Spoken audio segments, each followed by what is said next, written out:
Hi, I'm Sam Wood. Resilience is one of the qualities we need to achieve our goals in life. It's also one of the superpowers in the deck of superpowers in the Bloomerang game we use for self-reflection and high-performance team development. What is resilience, and how can we develop it for our creative projects, individual lives, and collective future? Book 2 Among the Quadi at the Granure. Begin the morning by saying to thyself, I shall meet with the busybody, the ungrateful, arrogant, deceitful, envious, unsocial. All these things happen to them by reason of their ignorance of what is good and evil. But I, who have seen the nature of the good, that it is beautiful, and of the bad, that it is ugly, and the nature of him who does wrong, that it is akin to me, not only of the same blood or seed, but that it participates in the same intelligence, and the same portion of the divinity. I can neither be injured by any of them, for no one can fix on me what is ugly, nor can I be angry with my kinsman, nor hate him.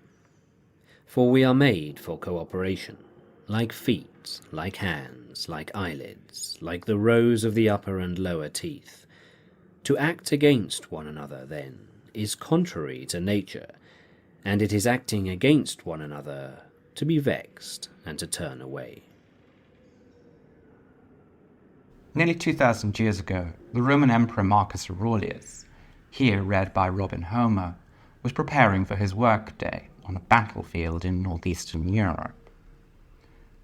I doubt there are many who today can say that their day will be much different. We too meet the busybody, the ungrateful, the arrogant, the deceitful, envious, and unsocial. Resilience, as a word, has its roots in the Latin language Aurelius spoke. But despite this ancient inheritance, our English word, coming from resilere, to jump or spring back, is a modern invention. It does not appear in English until the 1620s.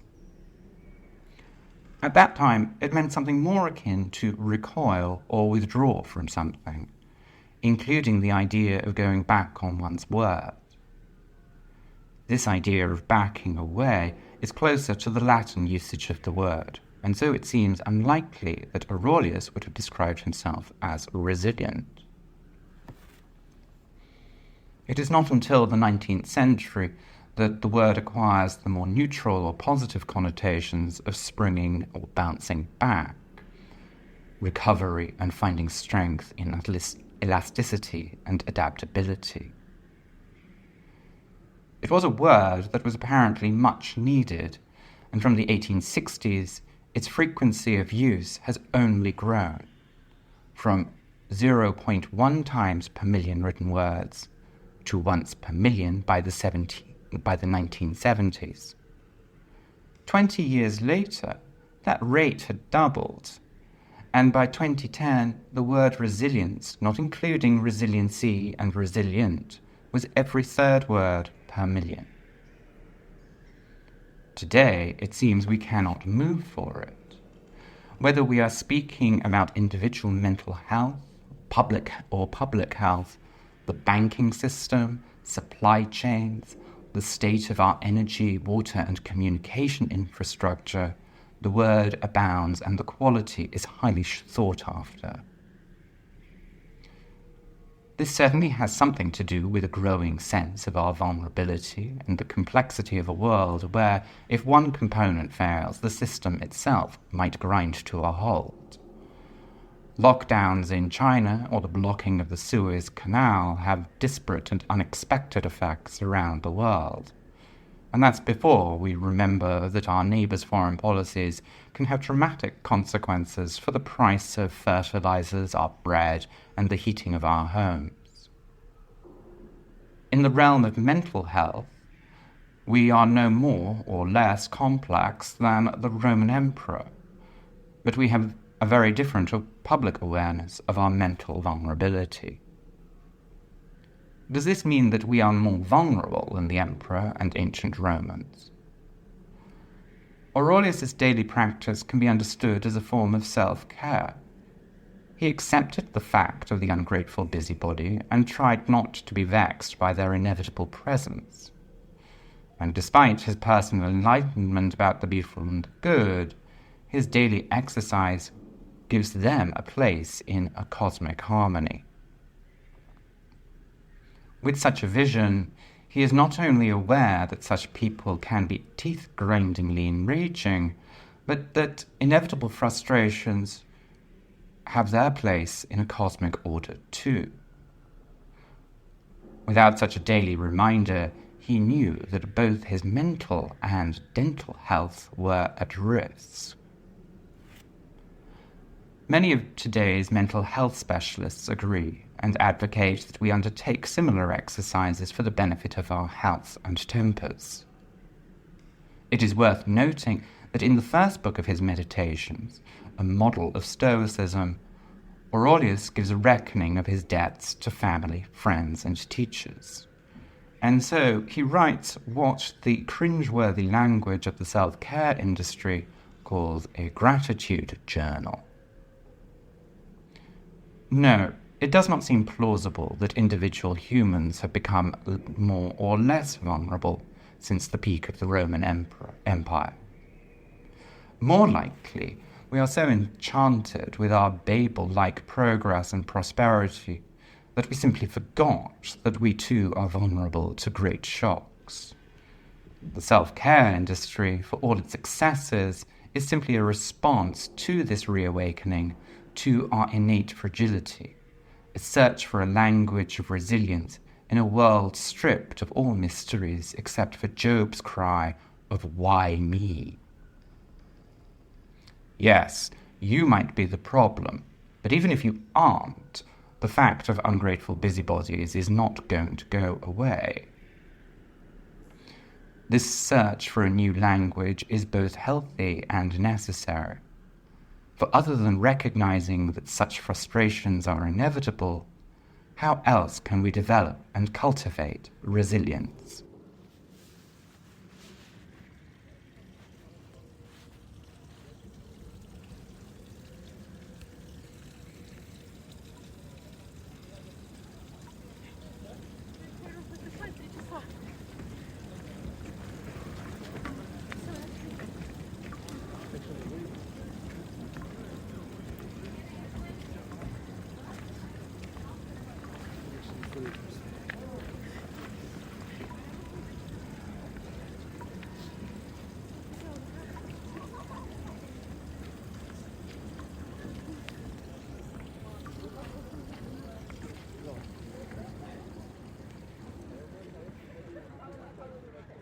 If we accept that life is filled with minor frustrations and major shocks, resilience depends less upon the nature of the frustrations and shocks, or why they happened, than on how we respond to their inevitability.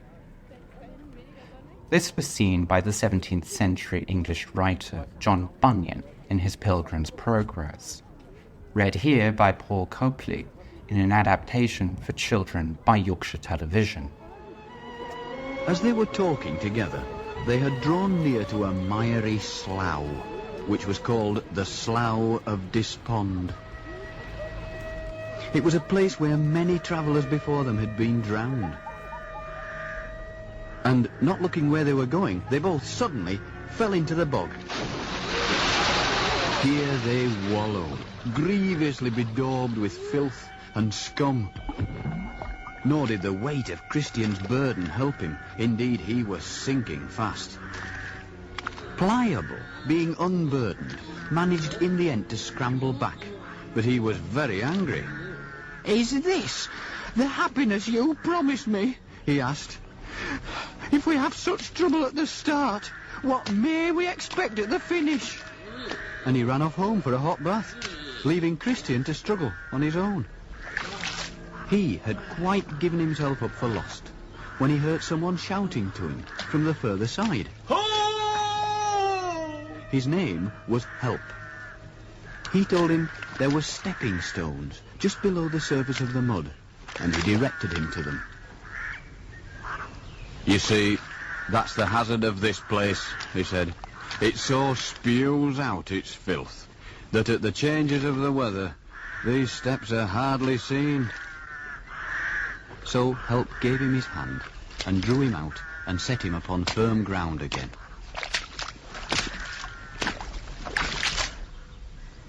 And Christian continued on his way towards the wicket gate. In the original text, Help tells us that despite the work of the king's labourers, the Slough of Despond hasn't been made safe in 1600 years, and that Christian's panicked reaction, fleeing this way and that, is the norm. There arise in the soul many fears and doubts and discouraging alarms, says Help. With this explanation, we understand that Christian's burden is not the filth of sin, so much as his panic, fear, and doubt. It is these that might send us back like Pliable to our comfort zones and a hot bath. Even worse, fear and doubt might trap us in such a panicked state that we are blind to the practical solutions and offered help. Modern psychologists might call this a lack of self-confidence or a misplaced sense of guilt and shame. Where they and Bunyan agree is that there is nothing wrong in admitting our fears, our need for help, and taking it when it is offered. To do so, though, means admitting that we are more vulnerable than we might imagine, and responding to the difficulty of the journey with an open confidence in both ourselves and the world. But Angela, I'm sorry, I know I was going to let the audience put the question, but you stood as a vice president candidate, so somehow there must be something. But I didn't think I was going to win. I had no intentions of winning. It was about disrupting the electoral process. It was about also demonstrating that that electoral politics can't claim all of the terrain of politics. And it was about bringing issues into the electoral arena that otherwise would not have been addressed. What would you have done if you would have won? That's not even a fair question, no. It's the end of the evening. But I did, I remember many years ago, after I was acquitted, I was charged with 3 capital crimes and faced the death penalty 3 times. And so I think I remember saying during that period, if I'm ever acquitted, I'm going to run for sheriff. The sheriff of Marin County, which is the place where I was being held as a prisoner. But of course, that was in jest. That was the American academic and activist Angela Davis, speaking about her arrest in New York on charges of murder, kidnapping, and conspiracy 50 years ago. Events which might send even the strongest of minds into Bunyan's slough of despair. Time and humour are great healers, but how did she survive the far from abstract or metaphorical ordeal at the time? Knowledge of her innocence must have been of some help, but even if she did not doubt herself, she did not have great faith in the US judicial system. Also of help was a worldwide effort to ensure her freedom. But during her incarceration, she was largely unaware of this effort. Within the prison, she must have felt very alone, uncertain, and fearful. Panic can hardly have been very far away. On a different occasion, Davis spoke about her experience in prison, and we learned that one of the most immediate successes of that public and legal effort was getting Davis out of solitary confinement. That meant she was no longer alone, but able to feel immediate connection with the other women in the jail, and was able to take action in her immediate situation. So you're sitting in jail. They are going to fight for you to be extradited to California. You were fighting that, and then they just put you in a van and started moving you west? Well, I was in jail for, I was arrested on October 13th. And I was in jail until November. So there are lots of stories that happened at the Women's House of Detention, really important stories, because I think I learned there. It was the only time I was ever in general population, because my lawyers fought for me to be removed from solitary confinement. So I did have contact with the women there, and we did, actually, as a matter of fact, we did organizing around bail. And it's so interesting that 50 years later, that remains the issue. And so there were people on the outside, and it was great that the jail was in Greenwich Village, because people could just gather outside and you could talk to them out of the windows. And so, and I mentioned this in my autobiography, that when I was in high school, I went to high school in Greenwich Village, and I remember walking by that jail and hearing the disembodied voices and not really knowing how to respond. And then it turns out later, I'm the disembodied voices calling out to people to contact an attorney. Or we did a lot of organizing in that way. And we were able to organize the women inside so that there would be collective decisions regarding who got out on bail after the money was raised by people in the community. It was really quite an amazing experience. I learned a lot from. The more I think about it, the more I realize how that experience really shaped me. Later I started to do yoga in jail. I'd never heard of yoga. I mean, there weren't even any yoga mats at that time. There was no such thing as a yoga industry, but I developed a yoga practice when I was there. I learned a lot from the women. I learned about the need for self-care, and Vegetarianism? Oh yeah, I became a vegetarian. Not because I wanted to at that time. I'm sorry. I'm vegan now, so this is a conscious decision. That was not a conscious decision. That was because the meat had maggots in it and was so bad that I told them I did not eat meat.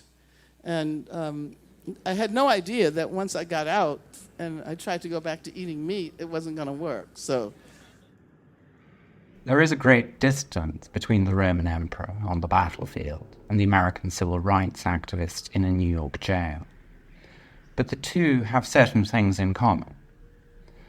The daily practices that are not dependent on time or place or material objects. Their sense of connection, either with the people they are grateful to have known or those immediately around them. Also, their sense of connection to a wider world, be it cosmic and mysterious in the case of the emperor, or with the supportive voices speaking into the prison in the case of Davis. None of these guarantees success either on the battlefield or in the courtroom, but they do mean that we can better meet the setbacks that inevitably precede both success and failure. Without seeing agency in the immediate world, having a sense of connection with the larger world, as well as the practice of her yoga, it is more likely that Davis may have fallen into the slough of despond, never to spring back and prove her resilience with jokes both at the time and 50 years on. I cannot say what Davis believes to be her successes since her acquittal, not least because, as she says, 50 years on, she is still fighting for some of the same changes. I can say that her acquittal means that she is free to share in the Emperor's daily concerns. Today, like him 2 millennia ago, she suffers the ungrateful busybodies.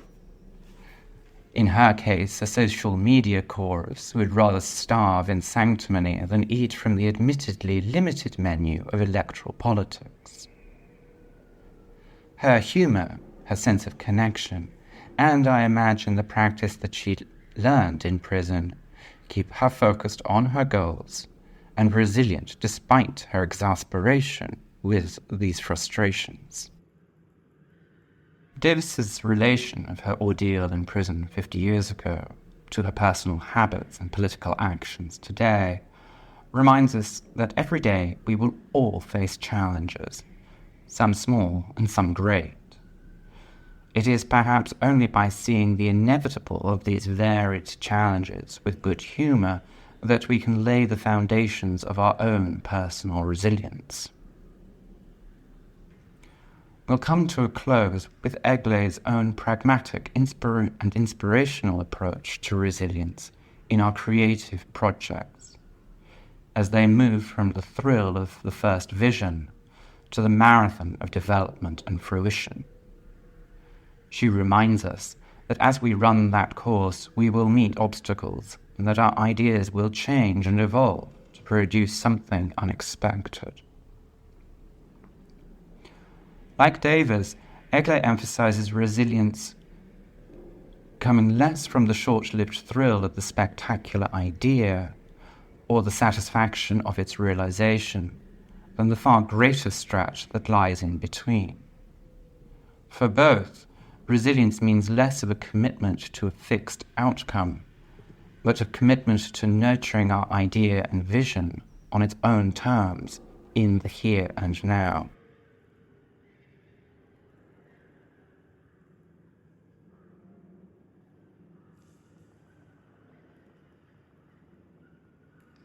So I guess my personal take on resilience is, having that inner belief or that you'll make it. And this is hard to refresh, right? Because sometimes when we hit the lows in developing our idea or things are not going as we would love to, it's very easy to give up and to doubt yourself. So resilience is about picking yourself up and accepting that we are here, all we can do is really to do what we can do, and the final result is not in our control. So with that, if we accept that with, the humbleness that we can, and we still lift ourselves up and continue going, and enjoying, trying to enjoy the ride as much as we can rather than always kind of pushing ourselves uphill, then we're entering this state of, doing things with diligence and commitment, but without the sort of adrenaline rush all the time. And that develops this sort of long marathon runner's mindset. And I personally love that phase. I think I'm personally in this phase because I've done a lot of things in my life, and the outcome has not necessarily been what I originally started the project with, and that's fine because I think we get this motivation and inspiration at the beginning that things will work out in the most spectacular way, and they do work out. It's just that the flavor might be slightly different from what you originally imagined. So we just need to accept that what we are creating is will turn out differently, and we are bringing something into the world that comes through us, and we just plant it in there and let it grow and let it live its life. We don't control, we don't possess, and we let that idea bloom at the pace, at the speed that it needs to.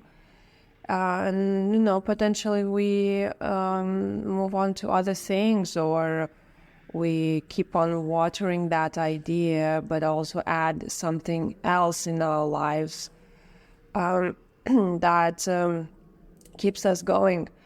So that would be my approach to resilience. I mean, dropping things midway is not a solution, but also having the naivete to always think that, if we just push more, it's going to be this amazing thing is also a bit immature. So as long as we accept that we do what we can and we do our max, and we're here bringing an idea into the life for the love of it, for the beauty of it, and let's just see where things will go. So that frees us from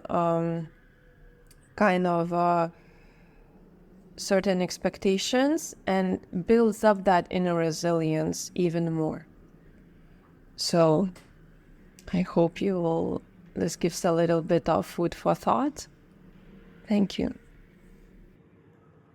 I hope you've enjoyed this episode of the Bloomerang podcast. We've heard from 4 speakers on resilience: a Roman emperor, a great English Christian writer, an American civil rights activist, and a business and creative consultant, our own Eglė Karolait. They have spoken about resilience on the battlefield and government, in prison and modern politics, in spiritual life, and the creative business of bringing ideas to fruition. From this disparate group of people, there are some recurring ideas that can help us develop the quality of resilience. They all commit to a process towards a result as much as the result itself. This process is a marathon, and the result uncertain. Not a sprint where we see the finish line from the start. They prepare accordingly. They enjoy the marathon as much as, or even more than, the thrill of setting out, or the possible satisfaction of reaching a distant goal. We will meet with frustrations and setbacks. We will also meet with unexpected help and pleasant surprises. This is normal, beyond our control, and both might require adaptation, even improvisation. Prepare for them all, and prepare to meet each with good humor. We need to feel connected with the world cosmically and beyond the confines of immediate circumstances or projects, but also with the people in our immediate surroundings and the teams we work with. Stay in the here and now. Take the actions we can to nurture our ideas and vision in the present circumstances, not those that we might want. This, as much as yoga and meditation at the start of the day, is a daily practice that helps us stay the course. We cannot control what the day will bring, but we can prepare ourselves to meet, respond to, and enjoy its inevitable unpredictability. We would like to thank the Akademie der Kunst in Berlin and Democracy Now! In New York for their recordings of Angela Davis. Also, Yorkshire Television for its adaptation of Pilgrim's Progress entitled A Dangerous Journey. In particular, we would like to thank Robin Homer for permission to use his reading from Marcus Aurelius' Meditations. We have a blog post on Angela Davis, her personal story, and her role as an unexpected brand strategist on the website karolait.com. My name is Sam Wood. Thank you for